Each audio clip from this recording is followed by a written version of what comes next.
October 20th, 1962, 3 regiments of Chinese troops mounted a blistering attack along the southern bank of the Namkachu River in Arunachal Pradesh.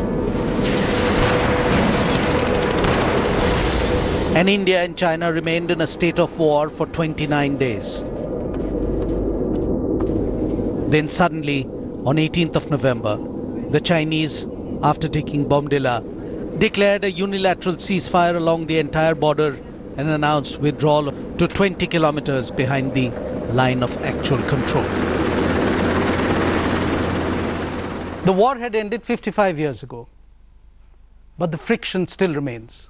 And one of the main reasons was and is the 14th Dalai Lama of Tibet, guest of India and sworn enemy of the People's Republic of China. Since the war, every time the Dalai Lama goes on a visit to Arunachal Pradesh, China shows its deep displeasure. So going to Arunachal again on a visit beginning 4th of April, our person of interest this week is Tenzin Gyatso, the 14th Dalai Lama of Tibet. In 1947, when the British left India, there was no clear line that demarcated India and the territory of Xinjiang and Tibet. A sort of ambiguity prevailed over large tracts of land, and nothing would possibly have mattered if in 1949 the Communist Party under Mao Zedong had not seized power in Peking. The formation of a People's Republic in China was followed with an avowed objective of awakening the dragon after a century of humiliation.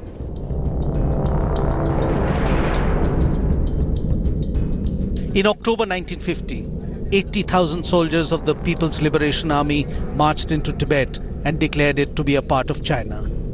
By 1951, the Chinese army were camped in Lhasa, and a treaty had been signed which proclaimed that Tibet was a national autonomous region to be ruled by a Chinese commission with the Dalai Lama as a figurehead ruler. And slowly, China began tightening its grip over Tibet, and resistance to its rule began to spread. By March 1959, the situation in Tibet had turned volatile. On March 10th, the PLA opened fire in the streets of Lhasa, and on 17th, it started firing mortars aimed at the Potala Palace.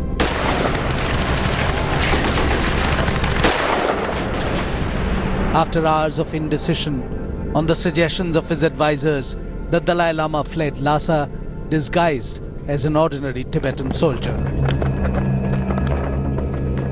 For the next 13 days, he and his small entourage fled towards India, pursued by the Chinese army.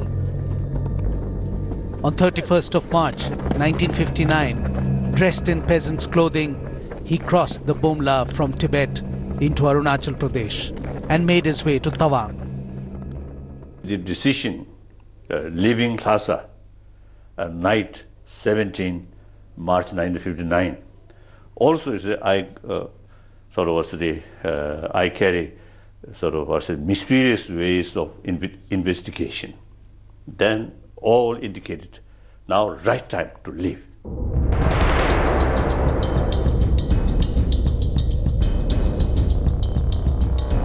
Two months and 6 days short of his 25th birthday, the Dalai Lama of Tibet had not just entered India, but also began his life in exile.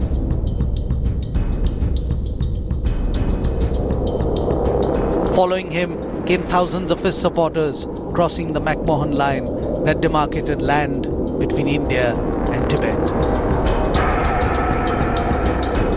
When the Dalai Lama crossed over into India, Prime Minister Jawaharlal Nehru granted him political asylum, and this was the final excuse that China needed to go to war.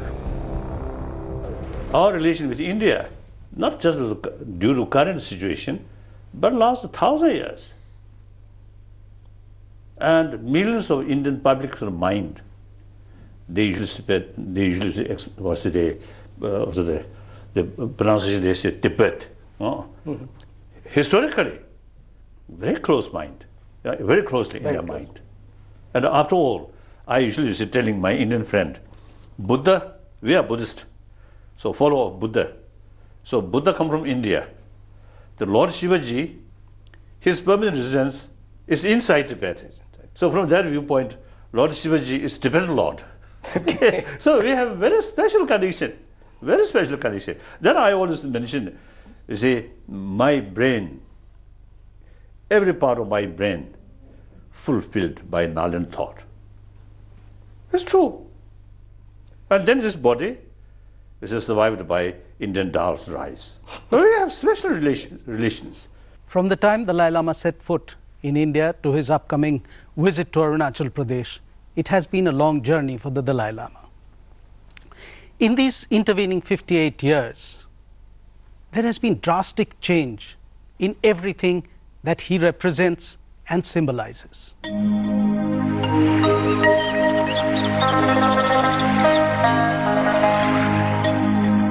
Born as Lama Thondup on 6th of June 1935, he was identified as the 14th incarnation of the Dalai Lama 2 years later.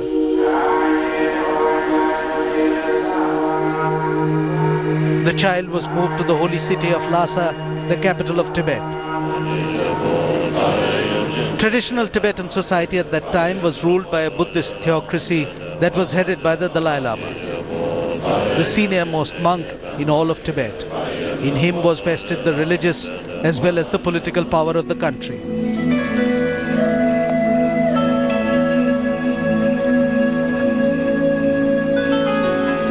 On 22nd February 1940, he was formally installed as the 14th Dalai Lama, taking the full name of Lobsang Yeshe Tenzin Gyatso.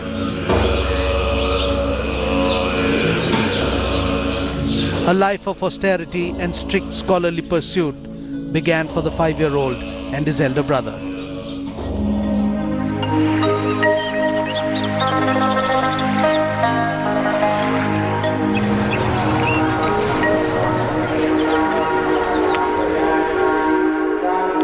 The young Tenzin stayed under the supervision of senior monks, training so that when he turned 18, he could take the responsibility of leading his people. Regents ruled in his name while he completed his training. For the next 9 years, as Tenzin Gyatso lived and studied inside the 1,300-year-old Potala Palace, there was no inkling of the storm that was brewing as another nation, more powerful and more conscious of its destiny, was forging a new identity for itself. By the middle of 1949, the People's Republic of China was ready to consolidate under communism all that had once been imperial in China. The 1950s were spent trying to placate China and head off a forceful military confrontation. In 1954, the Dalai Lama received an invitation from China to visit Beijing. Most Tibetans were against the idea, fearing for his safety, but Dalai Lama was determined to go, seeing it as an opportunity to be able to talk to Mao Zedong in person. Dalai Lama attended the first National Chinese People's Congress. He met Mao Zedong and was impressed by his egalitarian principles of communism. When I was in Peking about six months, I had several meetings with Chairman Mao. Oh, at that time, Chairman Mao sort of recognized Tibet, cultured people, and in the past, very powerful nation. Now today, weak. So the Chinese people, now Han people, now came to help you. Once you develop, then we will draw, and it is then your turn to help us. Okay. And also I want to share with you, one occasion Chairman Mao asked me whether you have flag or not, national flag. And I told him yes. Then he advised me, oh, your national flag must keep beside the country's or say the flag. Oh, he gave permission. However, at the last meeting, Mao voiced his opinion about Tibet and its future under Chinese rule. Chairman Mao minced no words while saying, religion is poison. My first meeting, Mr. Pandit Nehru in Peking. I see. The state dinner party hosted by Choale. You see, we just lining. With help of Choale, you see, come, Pandit Nehru come, and Choale introduce each person. Then my case, when Nehru, you see, reached here, and Choale introduced, this is Dalai Lama. Nehru, some kind of motionless, speechless, speakless. I feel a little bit embarrassed. Why? Then I really felt, I think 20, 30 seconds, and you remember that, I felt he also reflect I think Sardar Patel's expression or warning.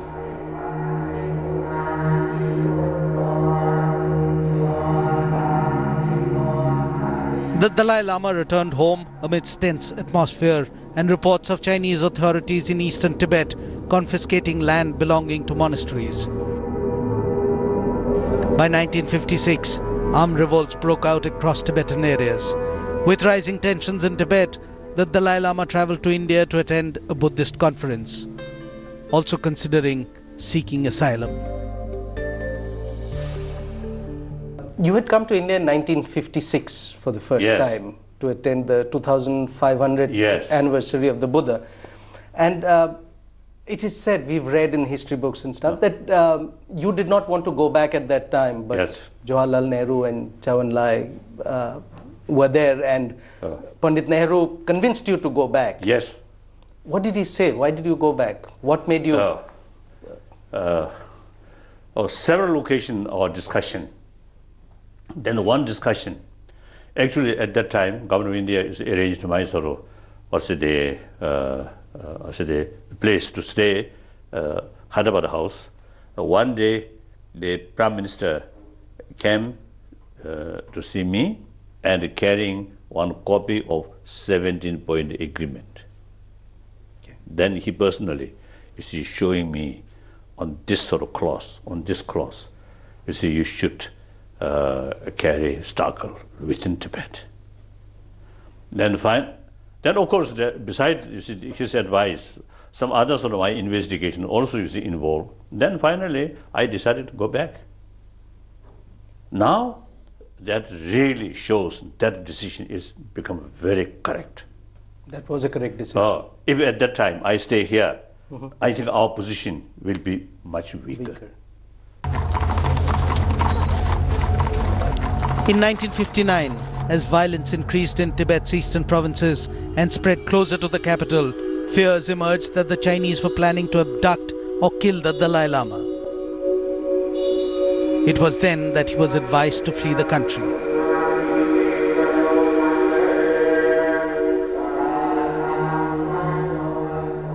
He has been living in exile since 1959, but he travels the world carrying his message of peace and tolerance.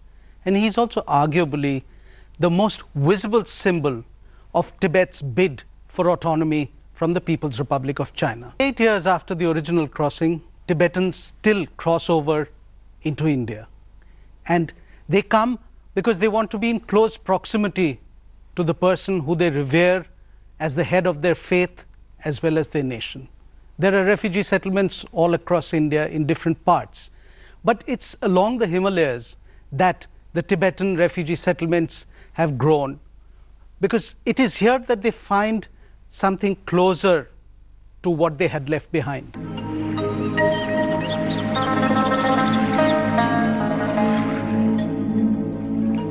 The Dhauladhars rise up to 14,000 feet, and it provides the perfect backdrop for the nerve center of Tibetan existence in exile. Upper Dharamsala, or McLeodganj, provided the haven and seclusion that the Dalai Lama and his entourage needed.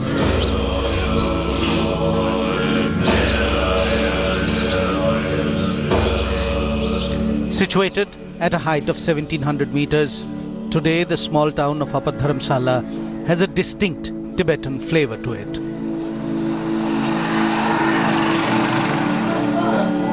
Almost erased is the legacy of the British, who set up the tiny hill station some 150 years ago.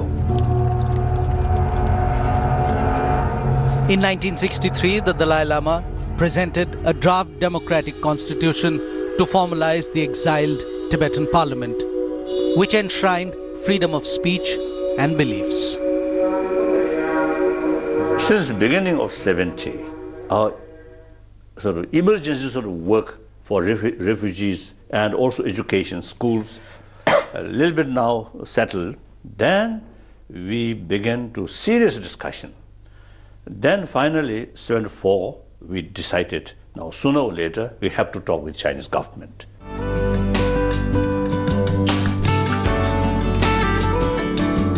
Unlike his predecessors, who confined themselves to Tibet, the 14th Dalai Lama travels the world, promoting the Tibetan cause with world leaders. Since his very first visit to the West in the early 1970s, his reputation as a scholar and a man of peace has grown steadily.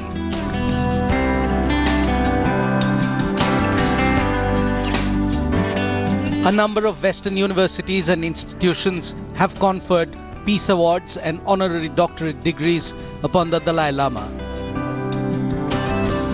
in recognition of his distinguished writings on Buddhist philosophy and for his distinguished leadership in the service of freedom and peace.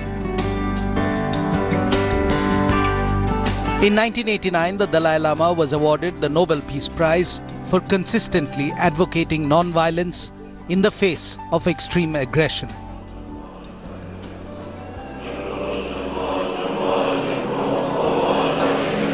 In the 1990s, in an effort to bring about a rapprochement, he modified the long-standing Tibetan demand of complete freedom to one of some form of autonomy under the Chinese.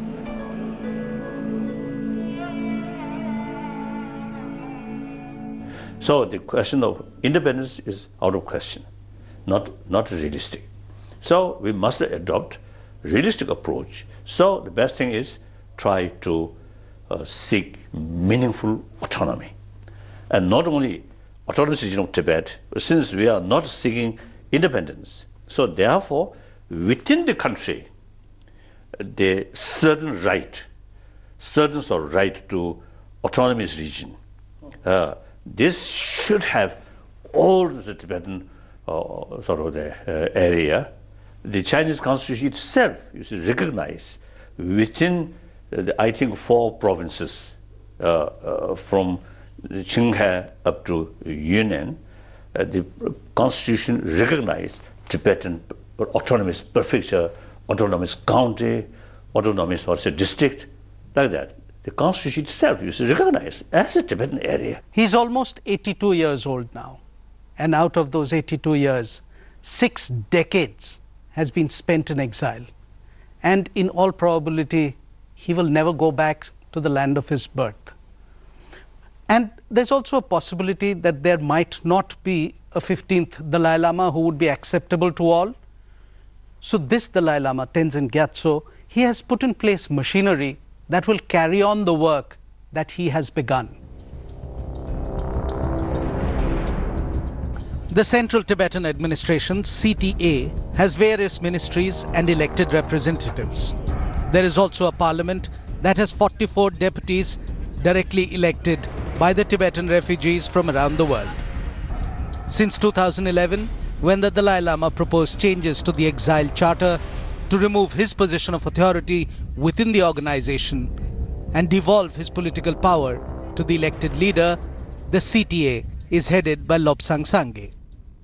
I'm outdated, I really feel. So I took the political responsibility, I think in 1950. Then around I think 1952, 53, I set a reform committee to change these things. Then as soon as reach India, we start at once work for democratization. Then 2001, then I semi-retired position. We already have elected political leadership. Yes. Then 2011, now I totally sort of retired.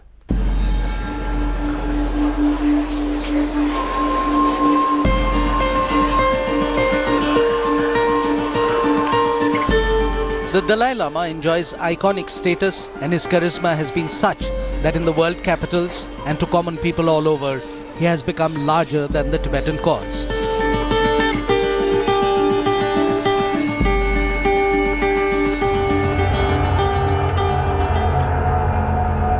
Consequently, China appears to be closely monitoring the movements of the Dalai Lama and has been protesting to every country which has received the Dalai Lama or given prominence to him.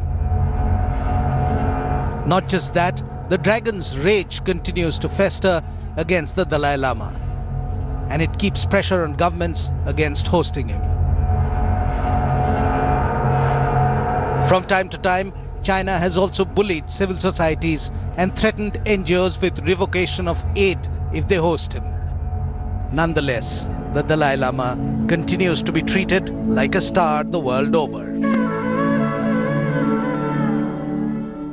I think deliberately, they know, many of them, they know we are not seeking independence. Okay. We are not separatist. However, you see, those hardliner, they simply do not want me return. Therefore, you see, they deliberately try to create impression Dalai Lama as a splittist. So then naturally, we are genuine splittist. Then of course, they have certain right. Some of them, Chinese officials, describe me as a demon. Today, the aging Dalai Lama, in the evening of his life, continues to fight one of the mightiest of nation states in existence. He probably knows that what he wants for his people may not be viable in his lifetime, but his greatest gift to the movement would be the momentum that he has managed to generate.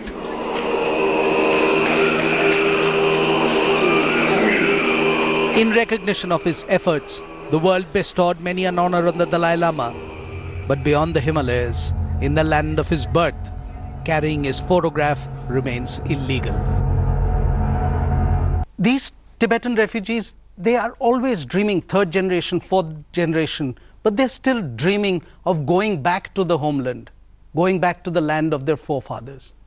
But for now, all that they can do is follow the Dalai Lama's path and keep the Tibetan culture alive till a final political settlement can be possibly reached between the People's Republic of China and the Tibetans under the leadership of the Dalai Lama.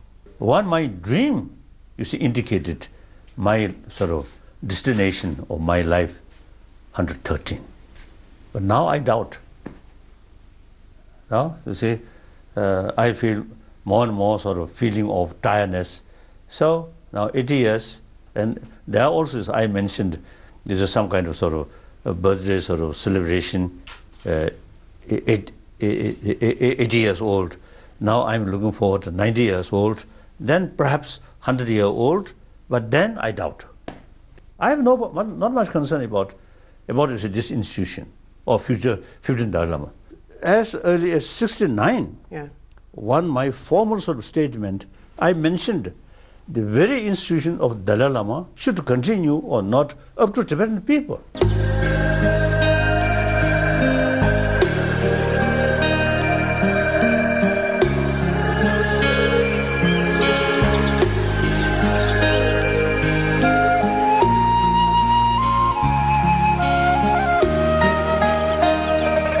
There may never be another Dalai Lama, certainly none like Tenzin Gyatso, who against all odds has kept the flame of the Tibetan movement burning bright for almost 6 decades now.